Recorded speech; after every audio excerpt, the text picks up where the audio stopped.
at all of the papers that were submitted and all of the research energy that has gone into them, you have to be impressed, very, very impressed by the fact that people are doing research. Now, I know, of course, that to some extent it's because there is pressure on you to produce stuff which will help you with your job. Nevertheless, the energy is there, the production is there, the work is there. If I could make some suggestions, and it's not unlike the suggestions that Joseph Kolpert was talking about, is to perhaps shift some of the focus. I didn't do a word cloud, but I had a look at some of the titles. And so we talk about classrooms. By the way, classrooms don't have to be there. And Professor Orsini-Jones said that in her report.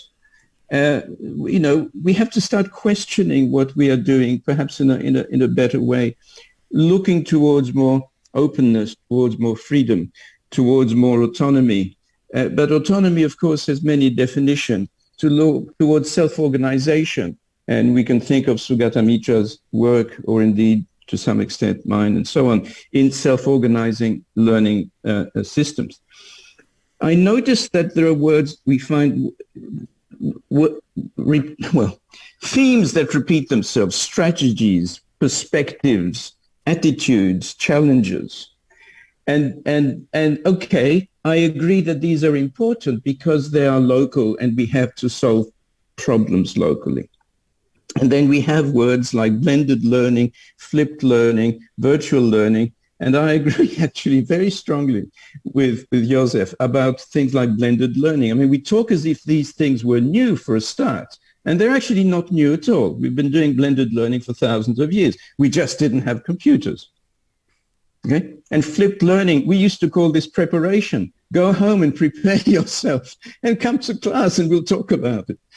That was the olden days, flipped learning of the olden days. So I think that we need to think more critically a little bit about these concepts.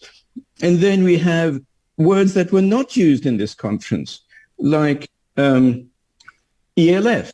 Nobody spoke about English as a lingua franca, which is kind of interesting. Nobody talked about translingualism or translanguaging, although arguably that's also thousands of years old. People make careers out of that. Nobody's talked about EMI, which is English as a medium of instruction, which is now becoming very popular. So it's quite interesting. I think that things like technology are going to change our lives, not because we use them to teach, but because they are part of our life. Artificial intelligence will change the way in which we are monitored by others, and also by the way in which we can construct expert or other systems to help us with our teaching and learning. The work that I do, for example, with the brain is perfectly amenable to small expert systems. Now, I haven't spent much time explaining this, but for example, there are ways in which we can improve pronunciation by providing students with input which is suitable for them, physical input of sound. So it's not always English as a medium of instruction. It's also English mediated. Never mind. English, yeah. So what I wanted to add to what was saying, so we're going to have to confront these issues. We're also going to have to confront the fact that translators are going to get stronger and stronger. Machines could actually replace us or help us in our daily communication with people. I know this doesn't cover the cultural side of things, and intercultural communication is very important, but it's something that may actually affect the TESOL bubble. The TESOL bubble may burst one day as a result of the impact of technology. So where do we go from here? The question is, what is the next step? Well, the next step for me, I think, is to shift the idea that we have to deal with small problems, such as, oh, I have a problem in my classroom, oh, COVID came, and I had a problem with online teaching, and COVID was, of course, created many opportunities and many difficulties. But to move towards the idea that perhaps we can solve big questions about teaching and learning. Well, maybe not entirely, but at least in part. So that, have we solved the problem of listening or reading? How many thousands of people have written about listening? How many thousands of people have written about reading? These are really important questions, and yet we seem not to go forward very far, and we seem to go around the same circle. I'm really concerned about dogma of the TESOL world, where there are certain principles that we stick by and never seem to be able to break away from. And one of the things that I have been talking about, and my colleagues have been talking about, Andrew Lian mentioned it today, is the notion of interdisciplinarity. And I think Joseph Kolpert's work is particularly good there because he's across that. He talks about Piaget. Do we talk about Piaget in the TESOL world? No, not really. Who do we talk about? Krashen. Oh dear. All right. And so on. So let's look at ways of diversifying. Let's take some risks. And I think risk-taking is something that comes with freedom, right? As Joseph Kolpert said, he has to provide a syllabus because the university demands it. But maybe the university is wrong.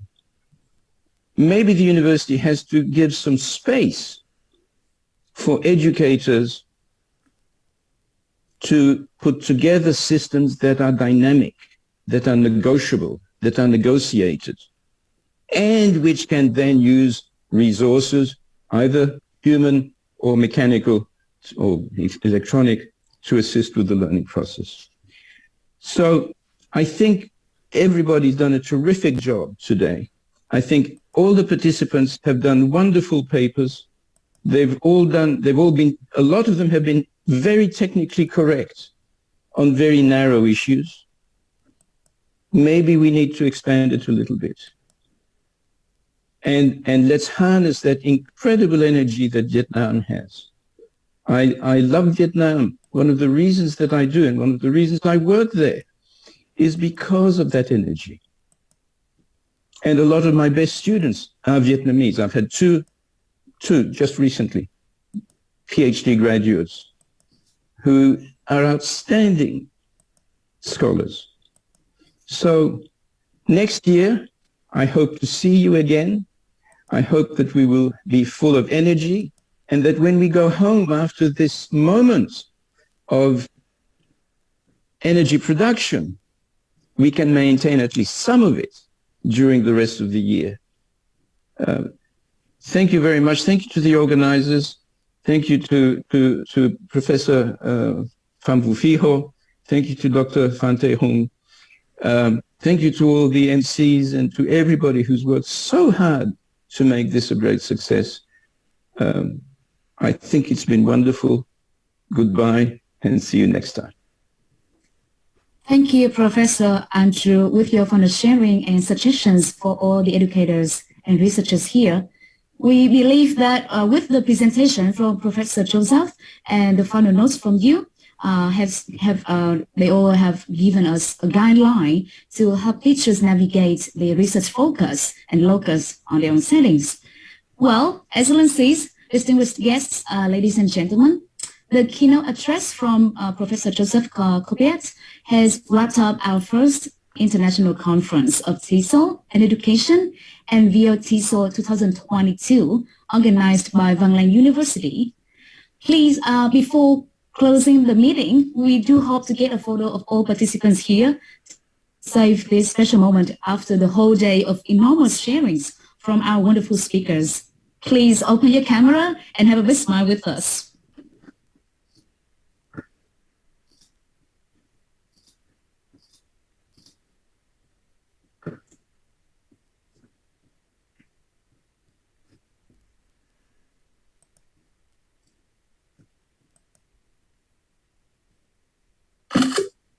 Wonderful.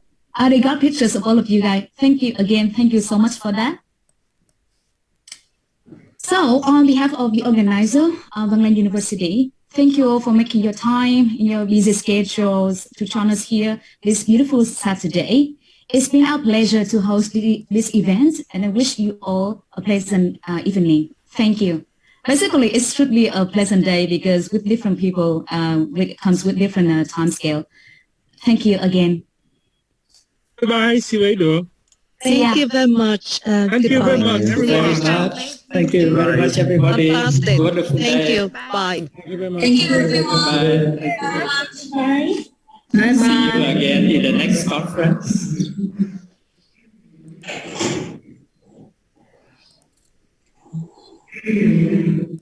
Thank you, Anya. Thank you, Andrew. Bye, Thank bye-bye. you, Thank you, everybody. Joseph. Great conference. Yes.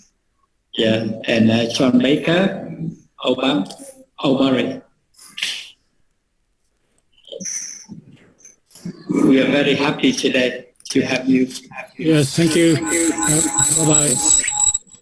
Good enough. Recording stopped. Thank you.